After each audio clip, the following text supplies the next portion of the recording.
Stay alive. Action. What's going on, everybody? Welcome to another 31 Days of Horror, and tonight I'm bringing you an actual horror movie. Horror in the sense that this movie is fucking horrible. So Stay Alive is a movie written and directed by William Brent Bell, starring Jimmy Simpson, Frankie Muniz, Adam Goldberg, and Ben Foster's less talented brother, John. The movie tells a simple story about a group of teens who play a game called Stay Alive, and if they die in the game, they die in real life. Basically, it's a concept taken straight out of the Nightmare series, and it's a very simple, cool concept. Unfortunately, we got this shitty ass direction and style, and this movie was a complete letdown. This movie has been collecting dust on my shelf for over 10 years, and now I know why. Even as a kid, I did not like this movie. This movie has a 9% on Rotten Tomatoes, so I am not alone when I say this movie fucking blows. When they're all playing the video game, they act better as actors in the video game than they do in real life when they're on camera. The acting is just atrocious. Adam Goldberg is probably and Frankie Muniz, so they're probably the only like top actors in this movie, and they kill Adam Goldberg like right away. I was like, well, there goes that talent. Not to mention that half these characters don't even look like gamers. Why are these people playing video games? They look like they all have other things to do. And gamers are the easiest people to write for. Like, these characters were not written like gamers. These people aren't funny. They're not fun to watch. They're not entertaining at all. And gamers are known to be entertaining. And then they take this simple story and then they don't know what the fuck to do with it. It ends up becoming this incoherent story with no direction whatsoever. It's just like, it gets to a point where you're like, I don't know what the fuck you guys are talking about. What the hell's going on? You get these character relationships and you don't even know who, if these two people are like dating, and then like there's like lines of dialogue where you're like, oh, I think they're dating, or just the way one of them will act with the other one. You're like, oh, they're dating, and then the next scene they're not dating because of different lines of dialogue that tell you that they're not dating. You don't even know what the fuck these people's relation is. One scene, this chick's acting like this guy's boyfriend, then the next scene, she's acting like she hates his guts. The movie felt like it was written by a fucking 6th grader. You got cops that try to arrest people on the grounds of no fucking evidence whatsoever. You got a character who gets police records and investigation reports as if he works there. Where the hell did he get this information? And then you have a character who believes in his theory that the game is responsible for people dying, and then when another character is throwing in extra information like, yeah, this is also what's happening, because here's the backstory behind the video game. And he's like, you're out of your fucking mind. Well, so now you don't believe the story. You got a guy who pulls his car over because he saw something, and then all of a sudden he's calling his friends, asking them to go pick him up, as if his car just fucking randomly got destroyed or died.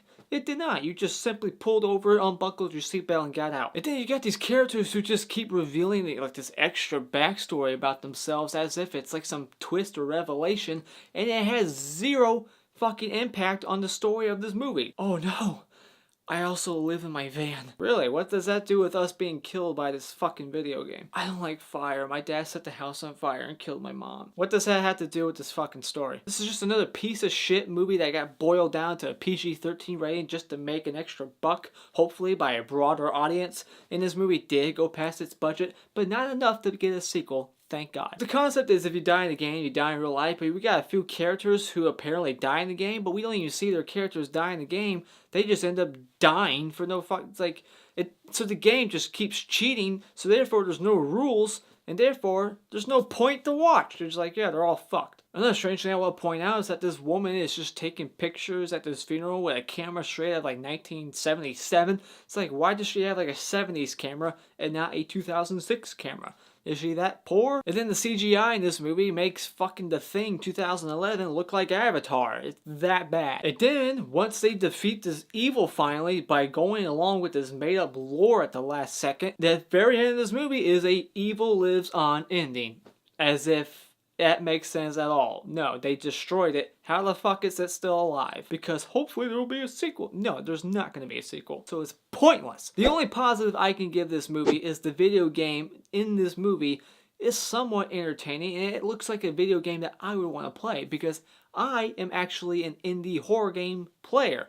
I play indie horror games, and that's what this movie basically was. It was like this very underground game that looked low budget, but it was a haunted game. It's a very cool concept, and it fucking fell on its face because it did not have a good director or writer behind this. Could have just had actual good characters who were all gamers playing this game, and make it an R rating. You got like one frame in this movie of actual like bloody, like a bloody mess. But you're only allowed like one frame. And I will say the opening act of this movie actually makes you think you're in for a good ride. But then after that opening act, you're like, nope, just typical bullshit. This movie basically pulled a Rob Zombie Halloween 2 or Ghost Ship and just said, fuck you, the rest of this movie sucks. But we're gonna get you intrigued at the beginning and then piss in your face. So when it comes to Stay Alive 2006, there's one thing I'd rather do, and that is to blow my fucking brains out.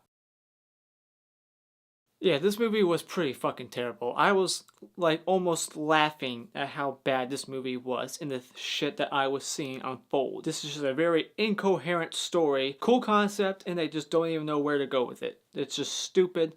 Don't ever watch this. Don't waste your fucking time on this piece of shit. And I can't even give you like a greatest kill or worst kill. I'm not gonna tell you because this movie is just all a bunch of off-camera bullshit. The guy gets hung. Yeah, that's it. So fuck this movie. Don't ever watch it. And those are my thoughts. Have you seen this movie? How did you endure this piece of crap? Let me know in the comments below. And as always, if you enjoyed this review at all, you can hit that like button. And if you're not a subscriber, you can subscribe by clicking on my beautiful cartoon face in 5 seconds to see more. And until next time, auf Wiedersehen.